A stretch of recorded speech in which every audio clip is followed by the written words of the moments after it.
All right, I'm here live with Nick, the Commish, from Segathon.com. And today we're going to be talking some Friday Night Retro, Madison, Wisconsin, April 7th. We got two Sega Genesis tournaments going on. What's up, Nick? Hey, how's it going? Thanks for having me on the show. Yeah, no problem. I was really excited to hear about the NBA Jam TE tournament because I've been looking for something like this and I haven't seen it. So what motivated you to start an NBA Jam TE tournament? Well, so what it is we've been playing NHL 95 forever since like it came out as kids. You know, I live in my hometown still and everything else, and that kind of always brought us back together. So we've been doing tournaments in NHL 95 since it came out, and then I'm like, well, I got freaking 10 Segas. We should probably expand it a little bit. So I actually just bought the original Jam because they're like $2 a piece online. And we kind of messed around with that. And then when I started talking to Dave, you know, the head honcho at Tecmo, he's like, hey, let's do a retro night. And I was like, and he's like, let's do Jam. I got NBA Jam. He's like, oh, no, you got to do TE. So I was like, all right. So, you know, TE was like $3 a piece. So I have all the other hardware. So this will be the first NBA Jam TE tournament. So I think it'll be a lot of people figuring out what to do, especially on doubles and the strategy. So I think it'll be an early event. I don't think anybody knows how to break the game yet on doubles because no one's really played it competitively, especially all the Tecmo guys. So I think it's going to be a real interesting tournament. I think somebody's going to figure out something that works really well and just dominate. That's my guess. Right. Yeah, and I agree. I think it's a good call that it's NBA Jam TE and not NBA Jam, just because, you know, there's 8 different attributes that, you know, factor into how your player plays.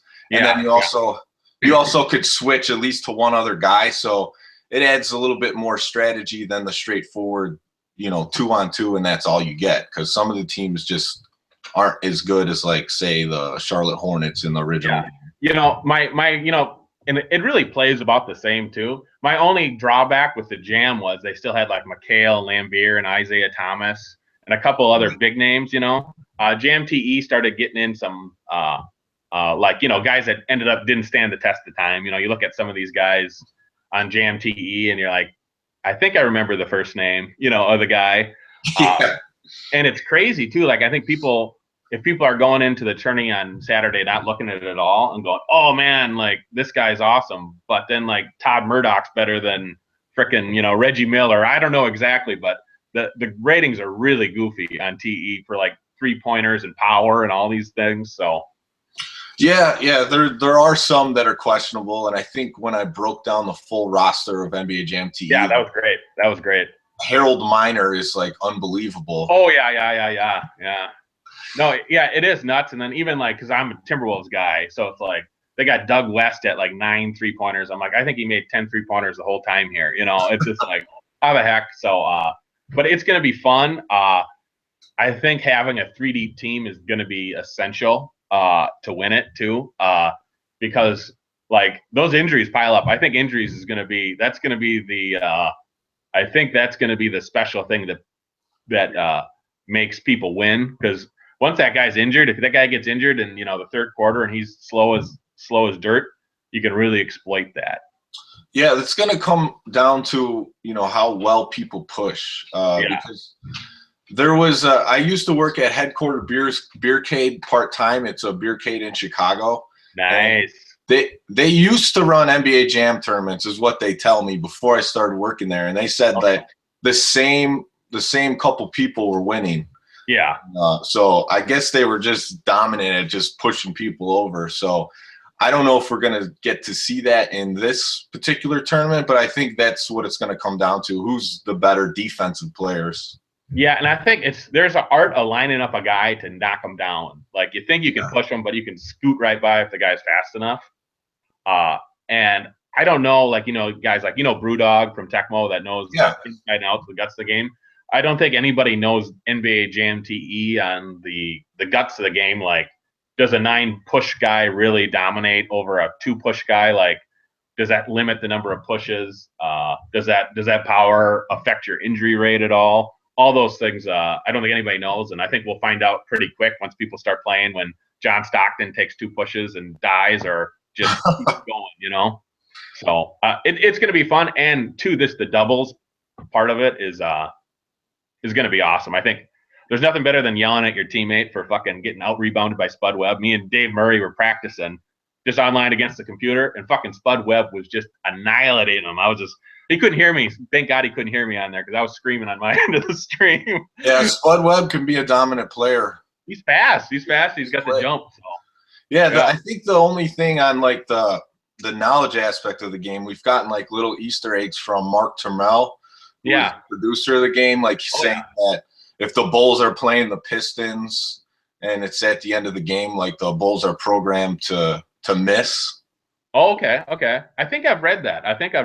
So there's little things like that, but besides those things, yeah, we don't know the inner workings of the game. So I think we're gonna find a lot out April 7th at the tournament.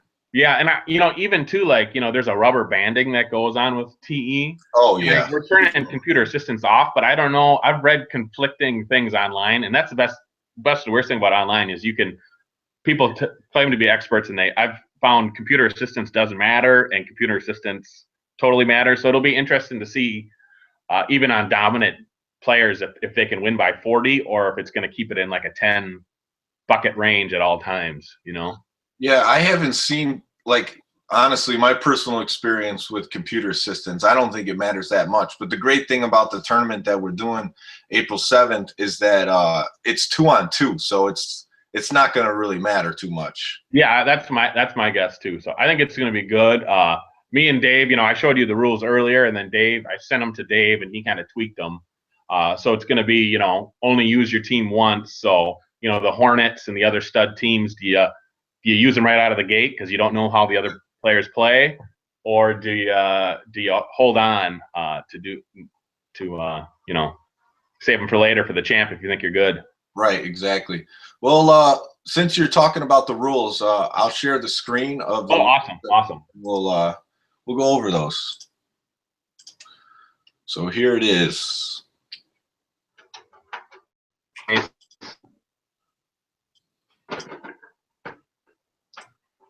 All right, so we got Friday Night Retro, $10 per player. So, even if you're just a guy off the street in Madison, Wisconsin, or you live close by, I think that's very affordable just to come, give it a try, and have a good time. Oh, yeah, totally. So we're definitely accepting walk-ins of this tournament. Oh, yeah, we want more the merrier for sure. Okay, so 6:30 is the start time. What time is the registration for the tournament going to be? Yeah, I think it's like, if we can get there earlier, the better. So try to get there right. If you're local, try to come right after work, have a beer, and be around at 6. This is our first time running this type of deal. So we really want to try to get as many people laid out in the bracket as possible, because it's really hard when we start the tourney, if we want to. I don't know how we're going to do it if people come in late adds to add them to the brackets, because, once you set that bracket, it's a pain in the butt to keep on adding people. It'll be double elimination. But yeah, I just say get there early as you can. And if not, try to contact somebody so we can do it. I'm going to try to work with Dave to see if we can get kind of a sign-up sheet going. We kind of had one kind of going on Facebook, but it'd be nice to, in the next week, maybe if we can really get people committed on this NHL so we can kind of figure out the brackets and everything else. Okay, so we have a double elimination bracket. I like that because we know in NBA Jam, sometimes you get screwed over by a full court buzzer beater. Oh, totally. So the fact that you have a loss to give is kind of nice. So bracket seeding will be done at random. I think that's fair since we really don't know. It's the first tournament how teams are going to fare. Yeah. So that makes a lot of sense. We're looking at the settings, the 4 for the timer, just so we make sure we finish on time. Is there a certain time we got to be out of the bar with the TV? Well, so Dave's trying to shoot to be like wrapped up with tourneys at 10. We do have the bar till later. It's not like a band's coming in to play crappy music at 10 and kicking us all out. But, we got the huge day at Tecmo the next day. So this is just an appetizer to the big Tecmo tournament. So we're hoping to really, if 10 hits, we're hoping to have no games or just a few games left. if we're into 20 games still, we're going to be in trouble and might be playing like Golden Gun License to Kill mode on like Bond and like the first points win. But hopefully that doesn't happen. But we'll see. And that's the hardest thing too is rounding up people because this is a thing where people are coming from everywhere and everybody's become buddies on this Tecmo site. So especially like it's gonna be hard to get Mort to play the games because everybody will be asking him for an autograph basically from the ESPN thing. So yeah, he signed up for the tournament with So how many people do we have signed up for the tournament as of today? For the Friday Night Retro, at least on the Facebook part of things, there's 55 people saying they're going and like 123 interested. I don't know how that's going to translate to the actual thing. I know on the Tecmo side of things, I think we have 13 doubles teams signed up as like to say, hey, put me in and I'm with whoever. So I think we'll try to clean that up in the next week or so to really get a list on that kind of stuff. But we definitely wanted to say, hey, don't show up and play right away too. Like you don't have to. We'd like you to register beforehand, but show up there too. No pressure. Okay, so the day of the tournament, what time are the games going to be set up for people to come in and maybe like play some practice? I got to talk to Dave on that. I think we can get in there early. I'll be driving from the Twin Cities like in the morning. So I'm hoping I can get in there about 3 and start dinking around and, messing with all those tube TVs and everything else. So we're hoping to be up ready an hour earlier. I'll clarify that with Dave. He kind of runs the whole thing. So okay. I'm just a drone to Dave. He tells me what to do and I do it. So I don't know. All right. So let's go through some of the rest of these rules. Tag mode on, but doesn't really matter. It's doubles. Yep. Computer assistant off. We already talked about that. It's going to be a 2-on-2. It's not going to make that much of a difference. Controller configuration. I'm happy with that for sure. That's how I play it. If I play it on the Sega Genesis, I do wonder if there are other people who like to use A as shoot and C as pass. Yeah, and, we can probably mess with that. Just make sure to redo it at the end because what's going to happen is people are going to, you win or lose, and the next people come on. That's really the only issue is that the next people come on and they get all thrown off and they go, oh, this is wrong. I got to reset it. So we're trying to stick to that, but it's not it's our first tourney. So, things can be a little bit open to interpretation. Yeah, because I know if it was the Super Nintendo game, that would probably be an issue if there were the like default buttons because I do switch them up on that system. But for Sega, it doesn't matter as much for me. Okay. So tournament mode is on. That just allows the game to be more fair because we're actually playing a tournament. That's what it's supposed to do. If it does it 2-on-2, I don't think it's going to matter as much. Yeah. Shot clock 24 seconds. Overtime 3 minutes. That's the default. And then we're not playing with any of the crazy hotspots or power icons or even. No. That's kind of fun, but I like the original format on that. Me too. Me too. I never played with that stuff. Yeah. So the team selection, default teams, 3 players per team. So I know I talked to you about this before. There are actually extended rosters in NBA Jam TE, but to put the code in on all the systems and stuff, it's just going to create a. No, yeah, even me, it takes me a little while. I don't always get it on the first time, and NBA Jam doesn't load right away either. Like Tecmo, you can hit start and get right through it. NBA Jam, you got about 10 seconds of credits. So yeah, that's true. Just be a pain in the ass. And you didn't made a good point on the next point. The rookie team is banned because that has like 12 players. And in theory, you could sub 2 players out each time and have the benefit of no injuries. Right. All right. Yeah. So even though there's no like superstar player on the rookies, it's just the fact that you can sub out whoever, whenever. Well, yeah. Plus, it's I just played with the rookies a little bit ago. And to get like, hey, I want Yinka Dare and Daniel Marshall, you really got to go through the combinations a long time to get it. And you can sometimes skip through it. So it'd just be a pain in the ass to do that too. With a 3-person, you can really, it takes, it's really easy to go through. I can even kind of do it here, but if you can see it on the screen at all in mine, but you got the 3 combos, you got to keep on hitting A till you get it. And with rookies, it just goes forever. But a lot of guys there's a lot of rookies that actually stood the test of time on this with, Big Dog and Robinson. Like you went through the whole thing. That there's more good guys than busts actually on there, but they're all kind of just normal 7s, 6s, 4s for ratings.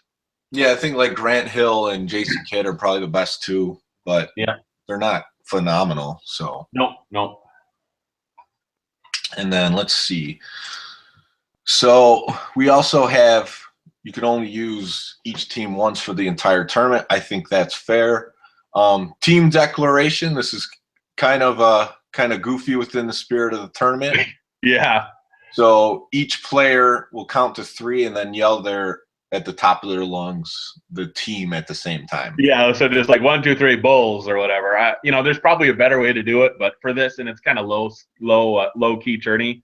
Eventually it might turn into a call your matchups like Tecmo, but people want to play with Morning and Larry Johnson and not for instance Vin Baker and Todd Day. Well, maybe the Wisconsin guys do, but maybe like the Philly guys, Bradley and Witherspoon isn't probably on the top of people's list to play with. No, I don't think so. And I don't think the NBA Jam's a phenomenal game, but I don't think it has the same kind of depth of Tecmo Super Bowl and in the matchups. No, not yeah. So far, I don't think so at all. And then this one, I'm hoping there might be a little bit of flexibility on that. There can be merit matchups. So, for instance, what I mean by flexibility, you're saying there could be Bulls versus Bulls. If both player yells Bulls and then the one team's like, I don't want to use the same team as you, so then they pick another team. Yeah, like I said, we're trying to be loosey-goosey on it, especially in the early rounds. Maybe on the championship we might have to wrap it up a little bit, or maybe we can call and people can yell it all again. Plus, once we get farther into the tournament, you'll probably know, oh wow, he still has the Hornets left. He still has the a couple of the other ringer teams left. Right. But definitely in the beginning, I mean, if it was up to me, I would just say, hey, figure it out. But you got to have a little bit of rules just in case if you got the sticklers. All right. Then that might be just more of a personal thing for me because I just don't like playing mirror matches. No, yeah, and that's what I watched your one matchup, and it was like Heat versus Heat. Yeah, and it's just not as fun when Harold Miners going up against each other. Yeah, exactly. So controllers, team 1 or 2, coin toss. Winner chooses their side. Controllers 1 and 2 are team 1. Controllers 3 and 4 are team 2. All will be 3-button controllers. And the 3-button controller thing was 6 buttons sometimes don't play well with 4-ways. I got like 3 different 4-ways. I've collected them through the years, and sometimes you have to hold mode. I know NHL 95 is really stickler on 4-way, so you got to hold you got to make sure you got a 3-button on the 3rd slot. There's a 3-button stuff, just a pain in the butt. So we just kind of trying to streamline it with just 3 buttons on those for that. Yeah, my younger brother that I'm playing with in the tournament, he always complains about the 3-button controllers. He doesn't. Yeah, they're too big. I like the little button. I like the 6 buttons too. He thinks the 6 buttons just like a higher quality controller with the button presses and stuff. Yeah. And then controllers cannot be unplugged. It's pretty straightforward. Yeah. Talk to me if there's an issue. Remember these controllers aren't. I've tested them pretty good. They're pretty solid. Sega controllers hold up a little better than they're built like tanks compared to the Nintendo ones. But it's not perfect. But NBA Jam, it's somewhat tight controls, but it's not super tight controls. So I think a lot of people will get it right away, like, oh, I don't think my controller's working. But I think a lot of it is just getting your feet wet in Jam to figure out what the players actually do when you control them. Because I think everybody remembers it from a kid and how revolutionary it was. And then if you play it 20 years later, you might go, oh, okay, it's not as tight as I thought it was. Right, exactly. And the speed plays a huge factor in the players too, because if you got a slow player, it's going to be tough to get down the court without getting pushed. Yeah. So Rick Smith, exactly. What is it, like a 2 speed? 2. Yeah. And then just other notes: malfunctions, record score, play the remaining quarters.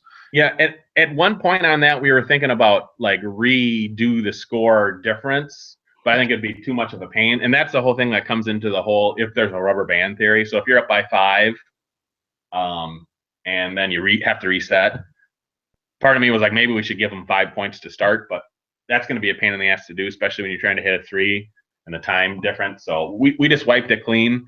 like I said, it's our first tourney, so we'll see if that actually plays a difference later. But these Segas are pretty solid. They don't reset like Nintendo's. You really gotta wonk them to get them to reset. Yeah, no, I agree with everything you just said. So yeah, I think that's a good way of thinking about it. Last few things: don't pause during the game. If you have to, do it when you have the ball. Don't pause the game just to take a sip of beer or something like that. Yeah, exactly. It's gonna be hard. You don't get many drinkings.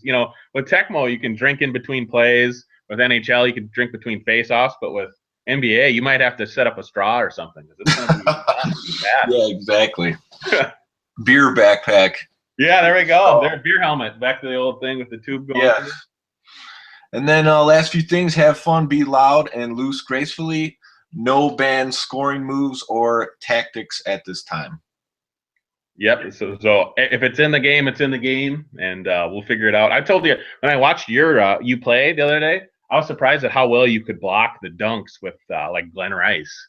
So that's another strategy that I think people need to look at is the blocking. Because as I played and grew up, I never blocked. It was more all push.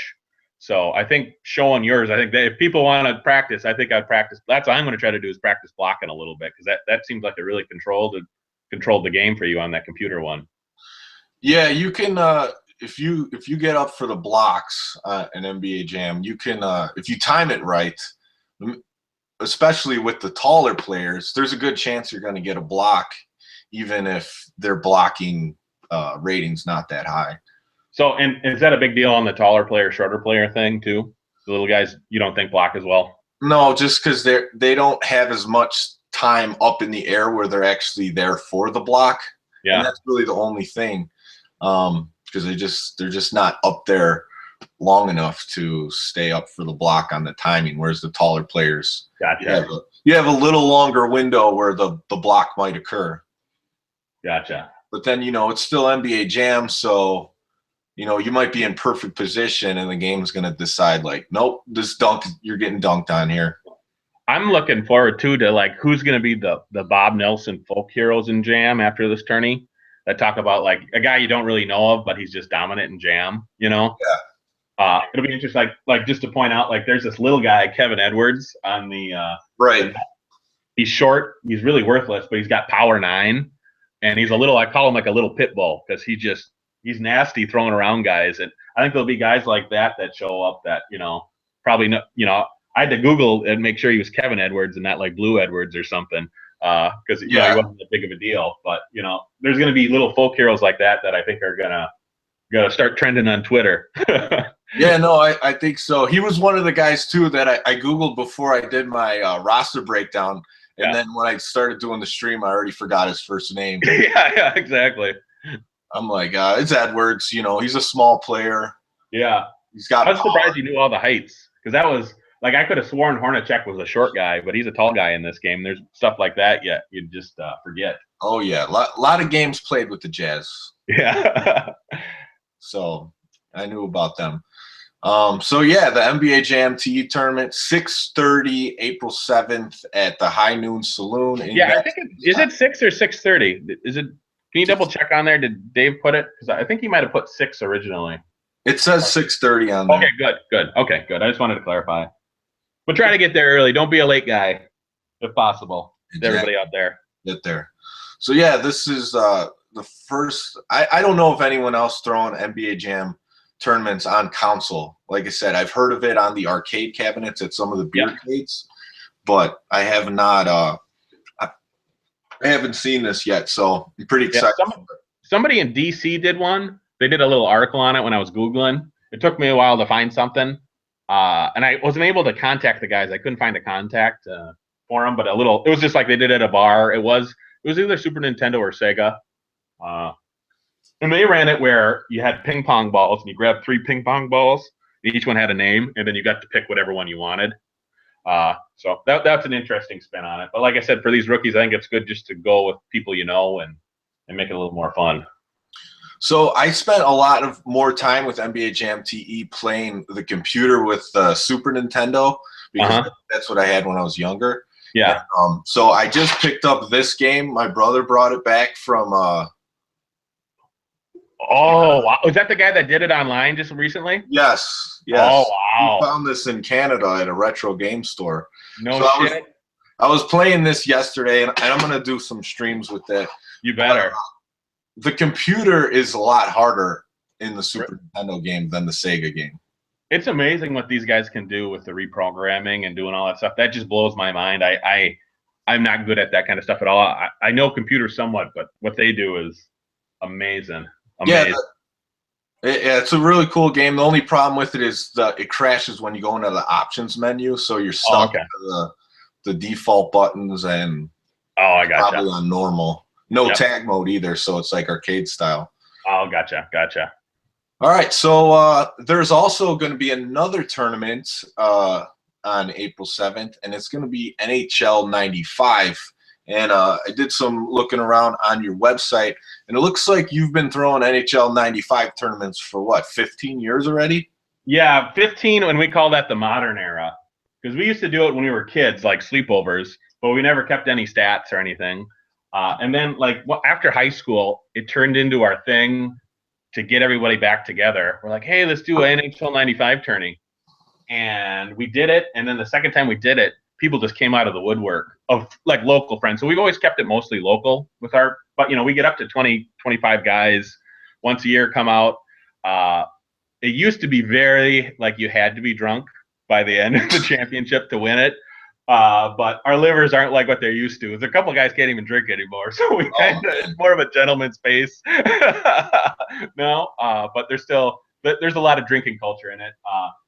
And we just love it. It's my favorite game. A lot of people would say NHL 94, but yeah, that's what I was just going to ask you about, because I've always heard of NHL 94 being like the premier retro experience. But I've played, 94, even NHL PA 93 to 96, and I don't see that many differences besides spin moves and stuff. So what's the difference between NHL 94 and 95, and why is 95 the one you choose for the tournaments? All right, so I won't try to get too deep because I have a doctorate in this crap because I love it so much. But so 91 through 94 was built all on the same engine. If you kind of think the same kind of feel, and they kept on improving it. And then in 95, they changed the skating dynamics. That's the number one thing they changed. Obviously, 93 had fighting and blood, but no one-timers. 94 had one-timers, no fighting, no blood. And 95 had no fighting, no blood, but one-timers, full season mode, 2-on-2 jam, 4-player experience. You can create a player, all those things. The biggest difference I would say between the two is 94, it's a little lower camera shot, and the guys kind of feel like they're pulling a trailer. They're a car pulling a trailer. So the turns, you got to really think about the turn you're going to do. And in 95, they take the trailer off and raise the camera just a bit. So that's why I think the people that don't like it is that change. But I think if you hadn't played the game in forever, you played the two side by side, 95 is going to feel better. It just is. It just handles so tight. I mean, the guys play tighter than the NBA Jam. The controls are just great. But it does take a back seat. Passing's a lot better than 94. It's a little more. 95 is a little more take the puck to the net rather than a couple passes. But one-timers do work. And actually, when it turned out to why we played it, I think it just happened one night. We had more than one 95 game, and that's the one we picked. And it really and two, people played it full season, so I think people got more games in a 95 than 94. And then by the time we got to 96, we started chasing girls a little bit more, so a little less video games. Yeah, exactly. Okay, I still played a lot of video games because I couldn't get a girl. So I think that's part of it too. So in NHL 95, can you do the spin move like you can in NHL 96? That where you hit start or whatever? Yeah. I think it's a special. Yeah, no, but it's not that. That's where 96 they started adding a lot more little bells and whistles. If you remember kind of the old NBA games before they went live, the Bulls versus Blazers kind of stuff where was it Tom Chambers? Mm-hmm. Had the crazy, he could dunk it from the 3-point line with his up and under move. So no, there's no spin moves, but you can do a drop shot. I posted on on the Facebook Retro Night the top 4 scoring moves to people for work on, and really, if you know a couple of those, you can really do damage. It's not like Tecmo where there's a ton of strategy. It's more, a couple. If you got a couple good punches, and you can pretty much play with anybody, which is a fun time for novices coming off the street too. It's not like Tecmo where you got to change playbooks, know the blocks and all this stuff. You go there, just make sure you get a few fast guys in, and you can skate with anybody. So I was looking at your website, and I'm from Chicago. And, okay. So I was looking at the stats of the teams and stuff. So you're saying that the Chicago Blackhawks are the best team in that game. So how did that happen? Because to my knowledge, weren't the Blackhawks in the Stanley Cup like 92? Yeah, it's part of it is the Roenick experience. They gave Roenick just crazy stats. They got the best goalie, Belfour, 98. Yeah. We play with line changes off too. So Chicago's got the best goalie. Almost maybe, it's debatable the best center between him and Bure, and then 2 great defenders. In these old NHL 90s games, defenders are like rated in the 30s. They're just slower than dirt. Even I can get in here. Like, look at these overalls. Your best guy here is a 69. So this is on Quebec. So Chicago's got Chelios, which is an all-time great, and then Scooter. And they're both in the high 70s or 80s. So it's like you have 2 more wings. There's a lot of teams that just really have 3 guys that can score, and your defenders are just so slow, so bad that so that's pretty much it. And then Belfour doesn't, no garbage goals with Belfour. You can't just throw it up at the net and get something to expect. You really got to do one of those hard-coded, cheater moves to score on Belfour.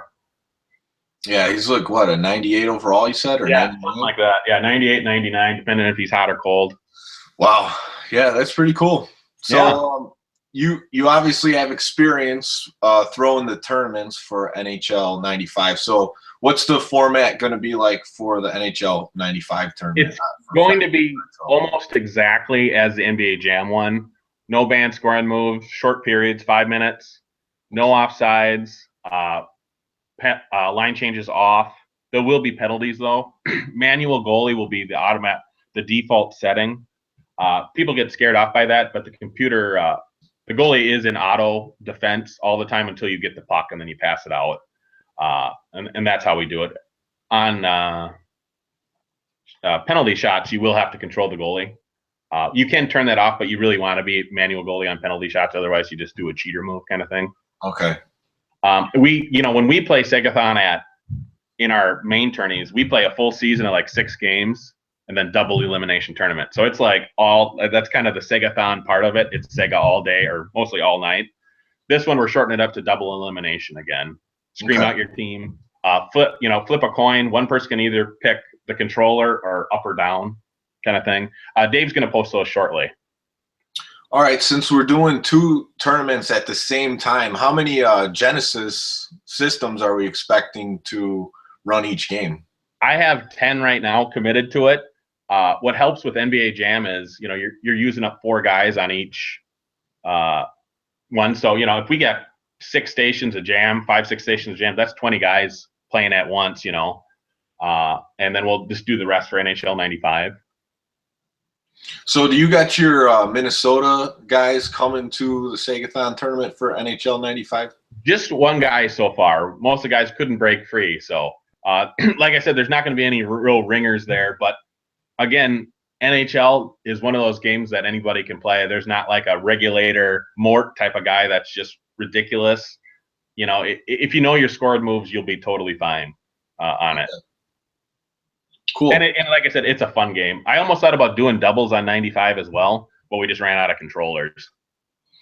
I see. Yeah, the Genesis controllers are kind of, iffy. The wires, like. Yeah, and it's just.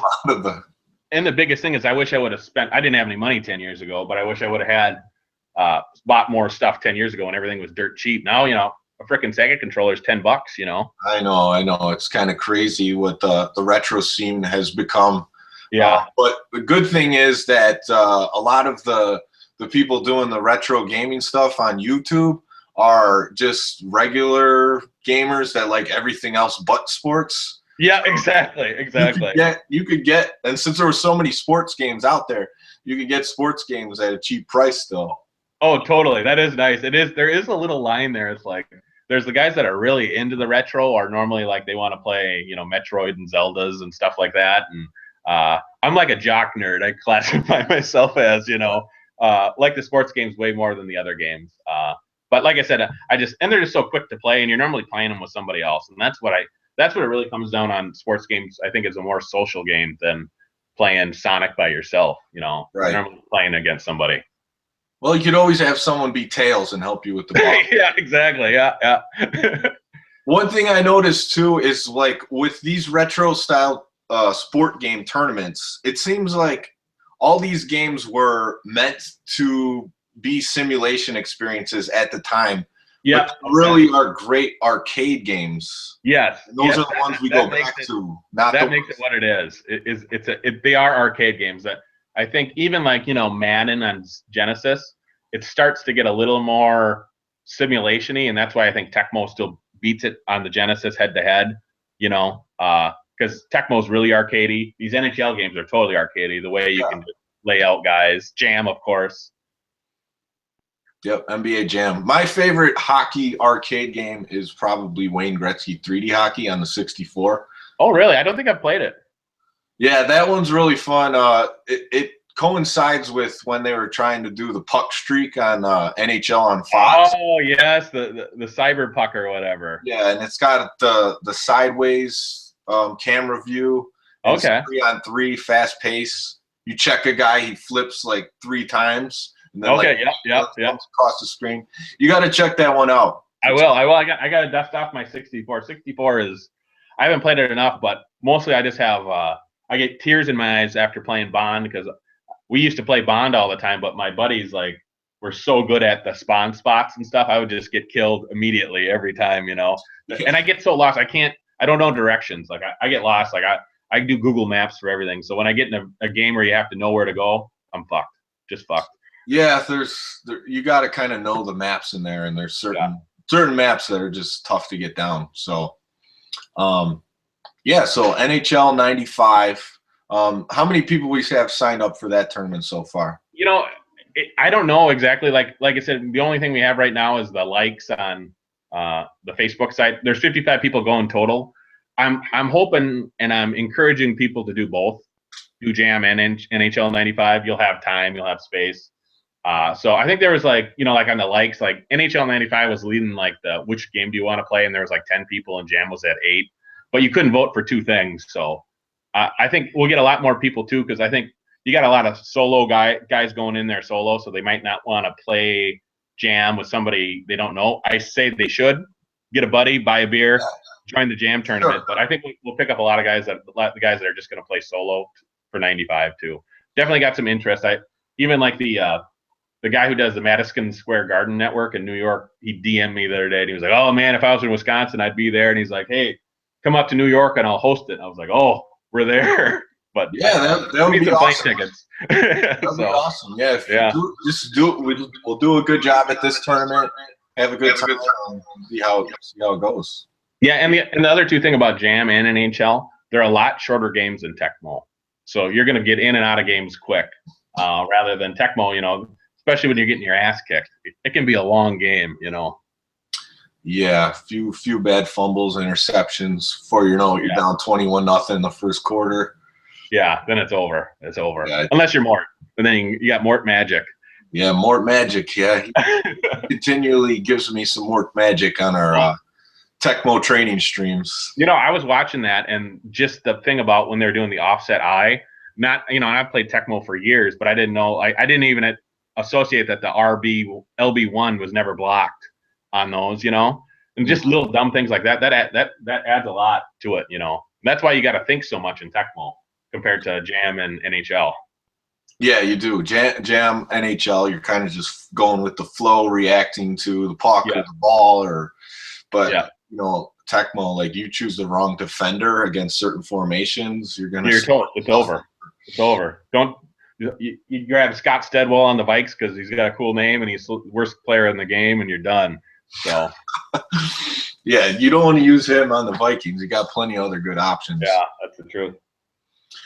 All right, so is there anything else you want to say about Friday night retro tournament or? No, just come on, have fun. It's a good Tecmo mingling experience too for the next day.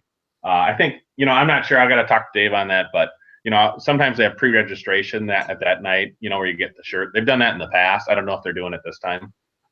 And I'll talk to Dave. We'll definitely post a lot of stuff in the next upcoming, 2 weeks before the tourney. Hopefully we'll get a sign-up sheet going and get all that so we can kind of get a list of how many people are in there. One last question for you.